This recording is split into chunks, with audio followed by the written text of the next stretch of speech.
Property लेने में मज़ा आता है, प्रॉपर्टी बेचने में मज़ा आता है, मगर जब कैपिटल गेन टैक्स सामने आता है तो सारा मज़ा सज़ा हो जाता है।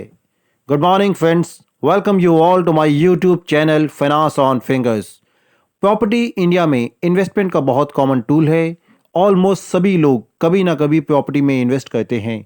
जब प्रॉपर्टी की कॉस्ट बढ़ जाए तो उसे बेचना और नई प्रॉपर्टी लेना ये बहुत ही कॉमन टेंडेंसी है। लेकिन बहुत से लोगों को इस बात का अंदाज़ा नहीं होता है कि प्रॉपर्टी से होने वाले प्रॉफिट पर क्या टैक्स स्लैब होते हैं और इन प्रॉफिट्स को अपनी आईटीआर में कैसे एडजस्ट किया जाता है। तो आज के वीडियो में हम ये समझेंगे कि कैपिटल गेन टैक्स क्या होता है और कैपिटल पर होने वाले गेन पर टैक्स को कैसे बचाया जा सकता है। सबसे पहले ये समझते हैं कि कैपिटल एसेट्स क्या होते हैं।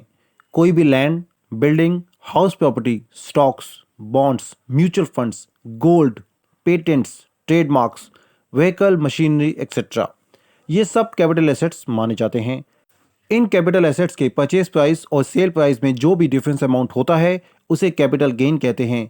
अगर परचेज कॉस्ट से सेल कॉस्ट ज़्यादा है तो कैपिटल गेन होता है, और अगर परचेज प्राइस ज़्यादा है और सेल प्राइस कम है तो ऐसे केस में कैपिटल लॉस होता है।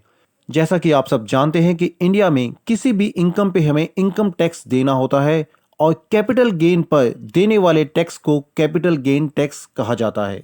कैपिटल गेन टैक्स दो टाइप्स के होते हैं, short term capital gain tax and long term capital gain tax. अगर आप कोई रेजिडेंशियल प्रॉपर्टी परचेज करते हैं और उसे 24 महीने से पहले बेच देते हैं तो उस पे होने वाले गेन को शॉर्ट टर्म कैपिटल गेन कहते हैं, और अगर प्रॉपर्टी को 24 महीने के बाद सेल किया जाता है तो उस पे होने वाले गेन को लॉन्ग टर्म कैपिटल गेन कहते हैं। आइए अब ये समझते हैं कि रेजिडेंशियल प्रॉपर्टी के एसटीसीजी और एलटीसीजी में क्या क्या इंपॉर्टेंट डिफरेंसेस होते हैं। एसटीसीजी यानी short term capital gain, before 24 months, taxable as per income tax slab, indexation benefit not applicable. Indexation benefit का मतलब होता है महंगाई का बेनिफिट यानी इन्फ्लेशन बेनिफिट। एग्जाम्पल के लिए अगर आपने कोई फ्लैट 50 लाख का परचेज किया है और 1 करोड़ में सेल किया है तो आपका नेट कैपिटल गेन होगा 50 लाख, और एसटीसीजीसी के केस में 50 लाख का कंप्लीट अमाउंट आपकी एनुअल इनकम में ऐड हो जाएगा। इसमें किसी भी टाइप का कोई भी इंडेक्सेशन बेनिफिट नहीं मिलता है। Next is exemption not applicable. STCG के केस में 100% कैपिटल गेन टैक्सेबल होता है, इसमें टैक्स एग्जेम्पशन का कोई प्रोविजन नहीं होता है। LTCG long term capital gain, number 1, after 24 months. अगर आपकी प्रॉपर्टी परचेज और सेल में 2 साल से ज़्यादा का गैप है तो इस पे होने वाले गेन को लॉन्ग टर्म कैपिटल गेन कहते हैं। Number 2, taxation 20% flat rate. अगर आपने कैपिटल गेन को री इन्वेस्ट नहीं किया है तो फ्लैट 20% का टैक्स एप्लीकेबल होगा। Number 3, indexation benefit applicable. LTCG के केस में इंडेक्सेशन का बेनिफिट मिलता है। Number 4, exemption applicable. अगर एलटीसीजी को फिर से किसी रेजिडेंशियल प्रॉपर्टी में इन्वेस्ट किया जाए तो टैक्स एग्जेम्पशन का प्रोविजन होता है। As per income tax of India, LTCG exemption के 3 इंपॉर्टेंट सेक्शंस होते हैं, section 54, section 54C and section 54F। क्योंकि आज हम रेजिडेंशियल प्रॉपर्टी की बात करने वाले हैं तो ये कवर होती है अंडर इनकम टैक्स सेक्शन 54।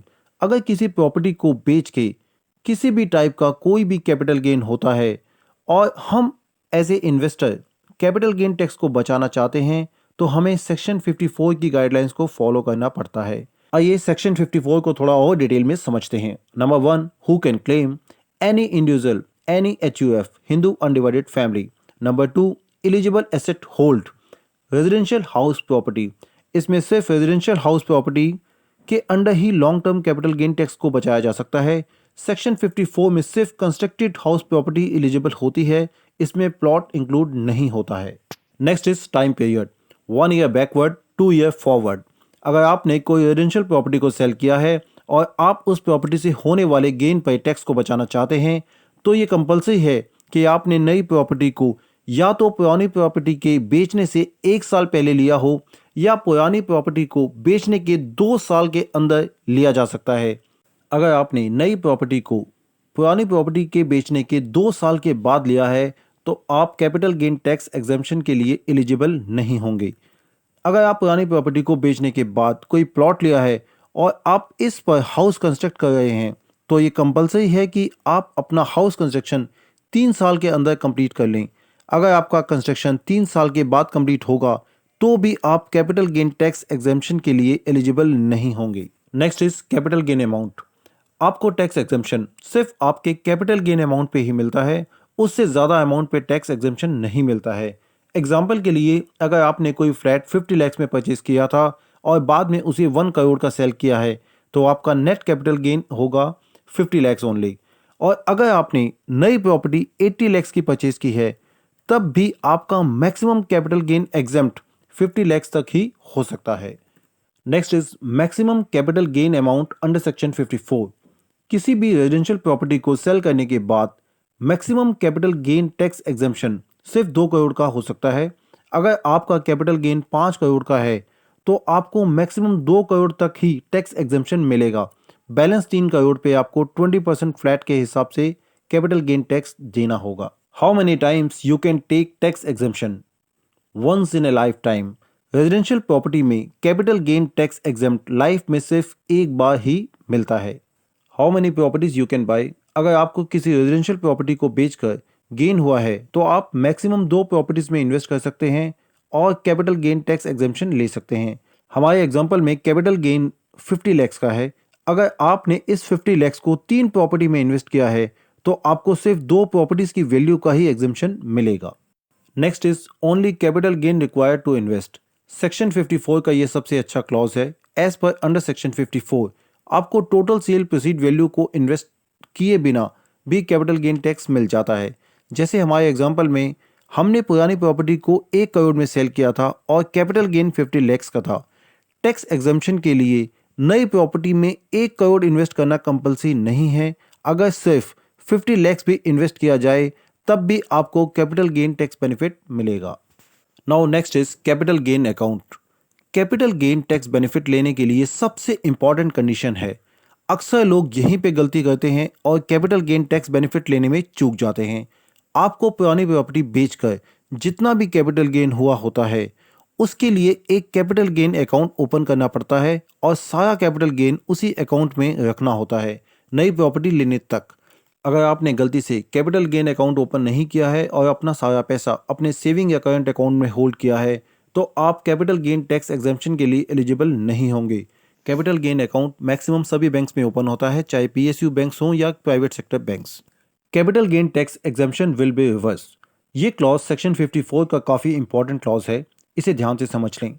अगर आपने इस बात का ख्याल नहीं रखा है तो आपका सारा capital gain tax exemption reverse हो सकता है। पुरानी प्रॉपर्टी को बेच के आपने नई प्रॉपर्टी परचेज की है और उस नई प्रॉपर्टी पे टैक्स का एग्जेम्पशन लिया है, वो सारा एग्जेम्पशन रिवर्स हो जाएगा अगर आपने नई प्रॉपर्टी को लेने के 3 साल से पहले सेल कर दिया तो। नई प्रॉपर्टी की रजिस्ट्री डेट के 36 मंथ्स कंप्लीट होने के बाद ही आप उस प्रॉपर्टी को सेल कर सकते हैं, नहीं तो आपका कंप्लीट टैक्स बेनिफिट रिवर्स हो जाएगा और आपके कैपिटल गेन को short term capital gain tax मान लिया जाएगा और आपको अपने इनकम टैक्स स्लैब के हिसाब से करंट ईयर में टैक्स देना होगा। तो दोस्तों देखा आपने कैसे हम इनकम टैक्स सेक्शन 54 के अंडर अपने कैपिटल गेन टैक्स को बचा सकते हैं। अगर कैपिटल गेन टैक्स से रिलेटेड आपके पास कोई सवाल है तो आप मुझे financeonfingers@gmail.com पे मेल कर सकते हैं और अपने सवालों के जवाब जान सकते हैं। अगर आप या आपके फैमिली मेम्बर्स या आपके फ्रेंड्स अपनी पुरानी प्रॉपर्टी बेच के नई प्रॉपर्टी लेना चाहते हैं और कैपिटल गेन टैक्स को समझना चाहते हैं, उनके साथ ये वीडियो शेयर कीजिए, वीडियो को लाइक और चैनल को सब्सक्राइब कीजिए। जेन्युइन इन्फॉर्मेशन के लिए जुड़े रहिए फिनांस ऑन फिंगर्स के साथ। Good bye.